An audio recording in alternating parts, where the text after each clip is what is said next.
Hello friends, Vishal Chhabra Academy once again welcomes you all.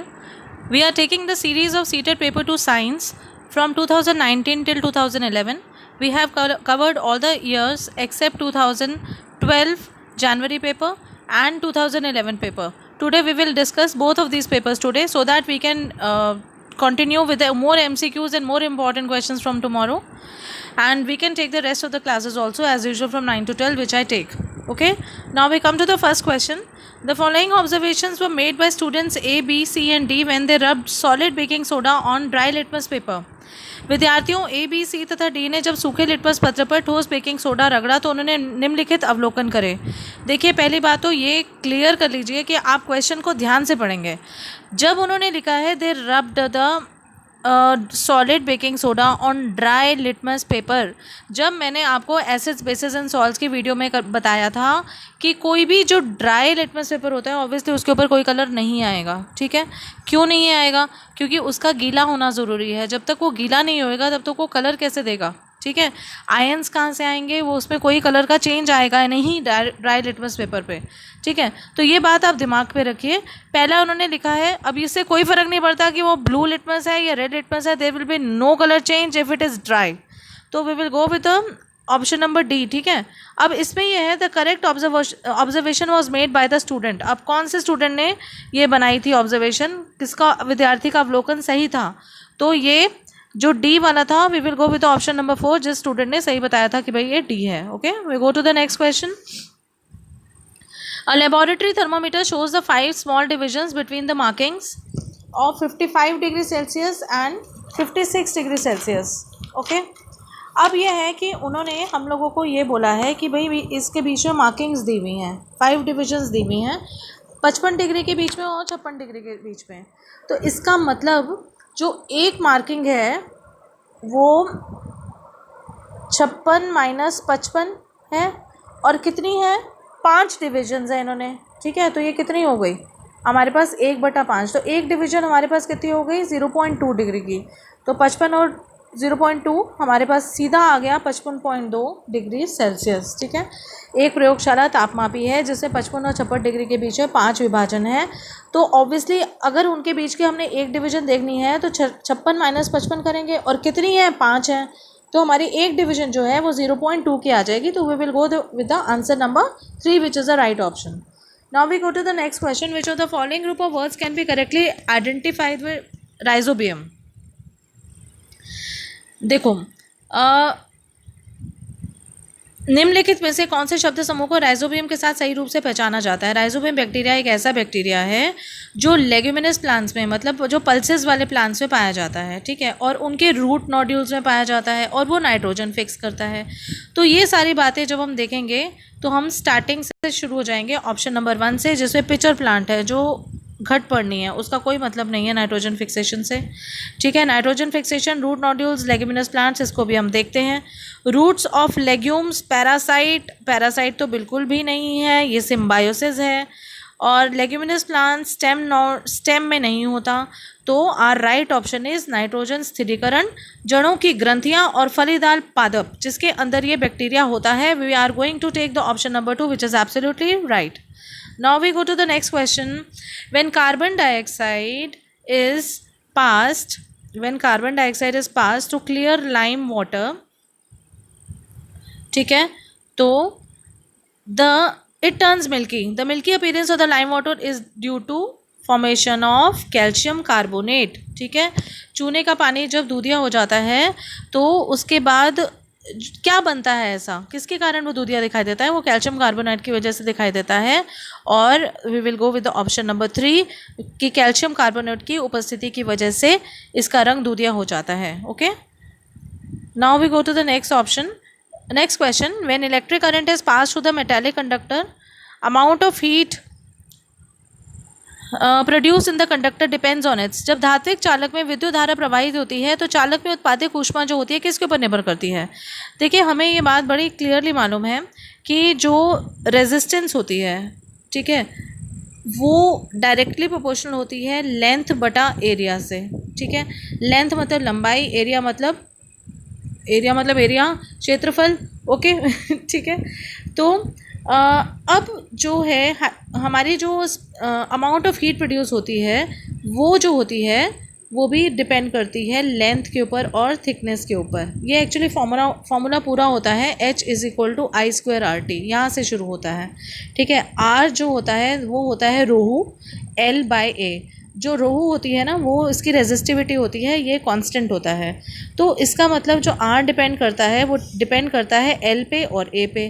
तो इसी तरह से हाइट जो हीट प्रोड्यूस होती है वो डिपेंड करेगी लेंथ ऑन थिकनेस के रूप से। ये फॉर्मूला है, आपको करना है। तो इसमें ये हमारा आ जाएगा कि length and thickness only. Option number 2 के साथ जाएंगे हम, विच इज़ एब्सोल्युटली राइट।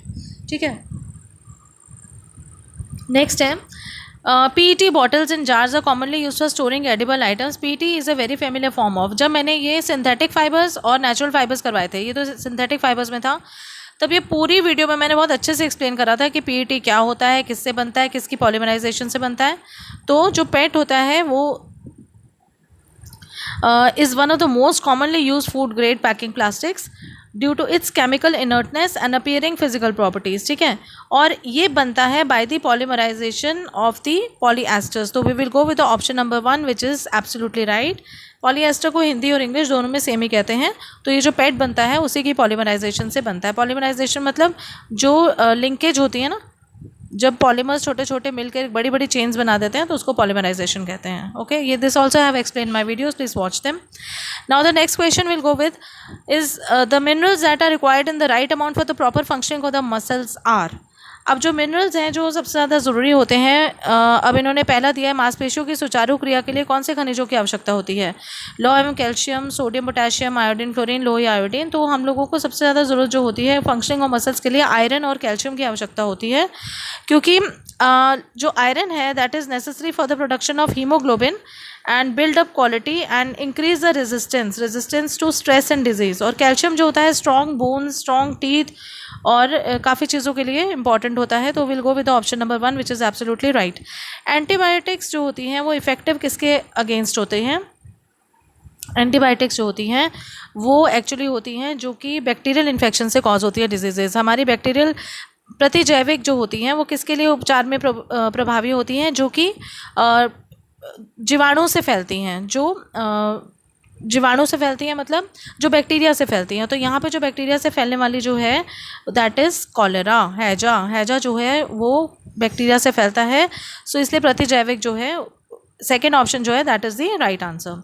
अब है व्हेन CNG और LPG undergoes the complete combustion the products formed are. जब CNG और LPG को पूर्ण दहन होता है तो कौन से उत्पाद मिलते हैं।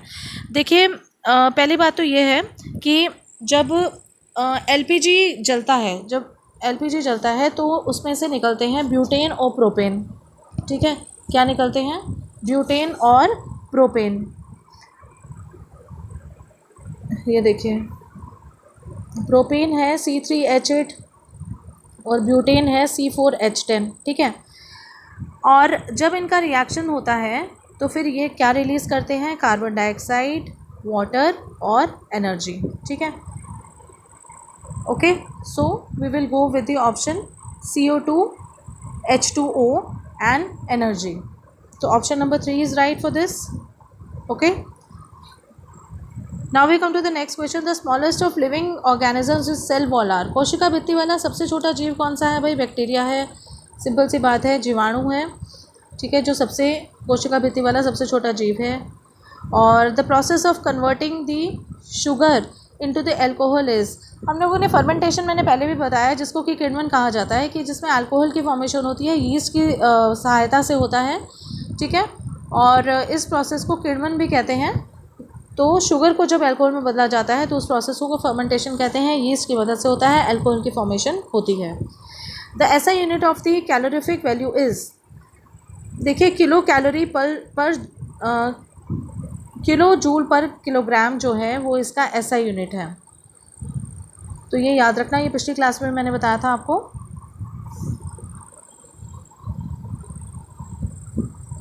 तो we are going to the next question.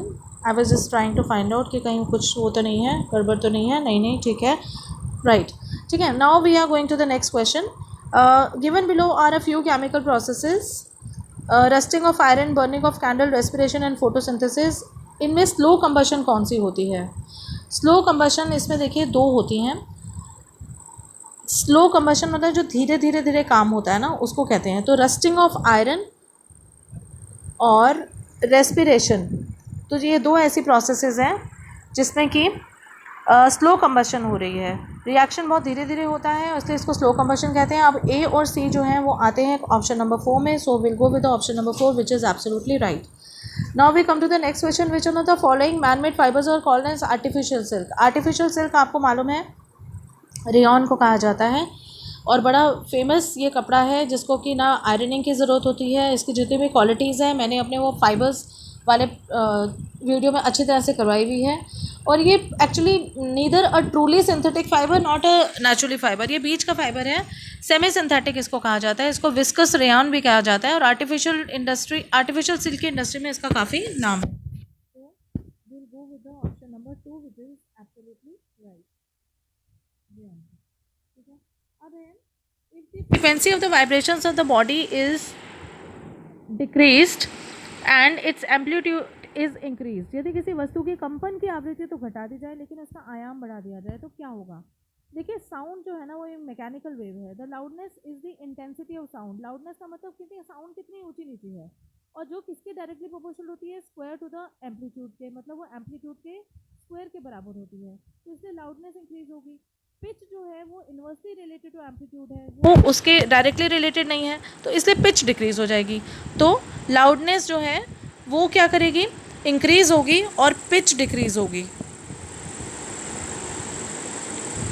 तो will go with option number 4 के तारत्व घटता है लेकिन प्रबलता बढ़ती जाएगी। ठीक है। Now we come to the next question, the dietary fibres are. देखिए जो डाइटरी फाइबर्स होते हैं ना वो इनडाइजेस्टिबल पोर्शन होता है प्लांट फूड का, मतलब जो कि पूरी तरह से इनडाइजेस्टिबल होता है, मतलब पूरी तरह से डाइजेस्ट नहीं होता है। इसके दो कंपोनेंट्स होते हैं, एक सॉल्युबल होता है, एक इनसॉल्युबल होता है। जो इनसॉल्युबल वाला होता है ना उसको हम क्या कहते हैं, रफेज। ठीक है, तो इसलिए इसको हम क्या कहेंगे, also called roughage. We'll go with the option number 1 which is absolutely right. Now we come to the next question, which of the following statements related to the earthquake is not correct. भूकंपों से संबंधित निम्नलिखित कथनों में से कौन सा कथन सही नहीं है। The Richter scale is not linear but logarithmic, कि रिक्टर पैमाना जो होता है लघुकरणीय होता है, रैखिक नहीं होता। या the seismic waves originate from focus, या भूकंपी जो तरंगे हैं केंद्र से उत्पन्न होती हैं। या the record of the seismic wave is called seismograph, भूकंपी तरंगों का रिकॉर्ड जो है वो सिस्मोग्राफ कहलाता है। या द सिस्मोग्राफ रिकॉर्ड्स द सिस्मोग्राम, ये क्या है भाई, सिस्मोग्राफ को रिकॉर्ड करता है। देखिए अर्थक्वेक्स जो होते हैं वो जो जनरेट करते हैं ना वेव्स, वो सिस्मिक वेव्स प्रोड्यूस करते हैं, और जिसको कि सिस्मोग्राफ से बताया जाता है। ठीक है, तो क्या आएगा, the record of the seismic waves which can be detected from the seismograph. Okay, so we'll go with the option number 3.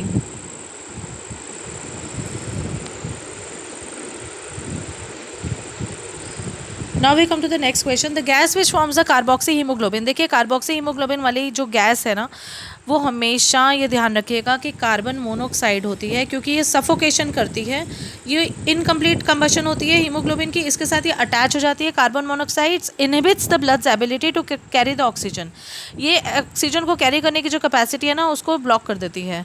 ठीक है, और ये ऐसे ऐसे वाइटल ऑर्गन्स जैसे हार्ट एंड ब्रेन तक को कर देती है। तो इसलिए कार्बन मोनोक्साइड को जब इनहेल किया जाता है ना तो ये क्या करती है, कार्बोक्सी हीमोग्लोबिन बनाती है, विच इज़ वेरी दम घोटू होती है वो। ठीक है, so we will go with the option number carbon monoxide, third option, which is absolutely right. Now we come to the next question, the gases present in the atmosphere that cause the greenhouse effect। greenhouse effect मैंने complete आपको detail में समझाया हुआ है video में कि क्या होता है कि जब जो कुछ गैसेस ऐसी होती हैं जो वापस एटमॉस्फेयर में नहीं जाती और धरती उनको अवशोषित कर लेती है और उसकी गर्मी को बढ़ा देती है, उसको हम कहते हैं ग्रीन हाउस इफेक्ट। ठीक है, और इसके लिए जो मेन गैसेस होती हैं वो कौन सी होती हैं, एक तो होती है कार्बन डाइऑक्साइड, एक होती है मीथेन, और एक होती है water vapour. So will go with the option number 3, methane, water vapour and carbon dioxide. Okay,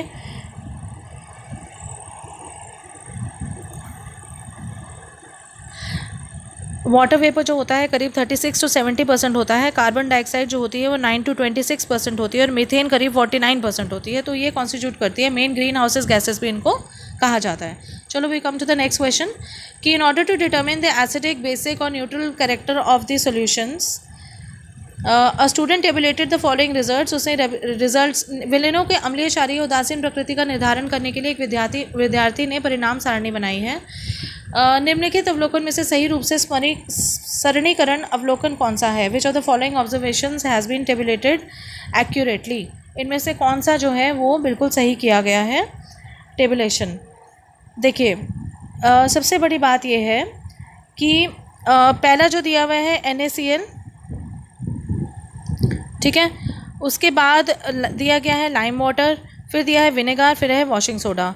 red litmus जो ब्लू हो रहा है वो वॉशिंग सोडा में हो रहा है, बिल्कुल ठीक है, ठीक है। और ये बेसिक नेचर का है, ये भी ठीक है, और कोई चेंज इसके ऊपर नहीं हो रहा ब्लू लिटमस पेपर पर। तो जो फोर्थ ऑप्शन है वो तो बिल्कुल ठीक है। लेकिन अगर आप NaCl में जाएंगे तो चलो ठीक है, नो चेंज है, लेकिन यहाँ पे एसिडिक नहीं होता। लाइम वाटर जो है वो ब्लू दिखा रहा है बेस उसमें, और फिर उसके बाद न्यूट्रल दिखा रहा है, और विनेगर का नो चेंज है, वो भी गलत है। वॉशिंग सोडा जो है आपको मालूम है एक क्षार है, क्षार जो है वो लिटमस पेपर को, वो भी लाल लिटमस पेपर को ब्लू करता है। तो जो ऑप्शन बिल्कुल सही है, और वो बिल्कुल बेसिक भी होता है, मतलब क्षारीय भी होता है, और ऑब्वियसली ये जो है ब्लू लिटमस के ऊपर कोई चेंज नहीं करेगा, ठीक है। तो ये तीनों ऑप्शंस जो हैं वो बिल्कुल ठीक हैं। बाकी में जो है एक ऑप्शन सही है, एक गलत है, तो will go with the option student D जो है वो एब्सोल्युटली राइट है। आगे थोड़े पेडागॉजी के क्वेश्चंस हैं, क्योंकि हम सिर्फ साइंस कंटेंट ले रहे हैं, तो that we are through with. So we are through with the 2012 paper also, January paper. We are left with only one paper, that is 2011 paper, that I'll be coming up with a new video with the next video. And after that we'll concentrate on all these science portions of 9 to 12 classes. Till then, take care, stay safe, stay home, and please like, share and subscribe my channel and press the bell icon for the further notifications. Bye bye, take care.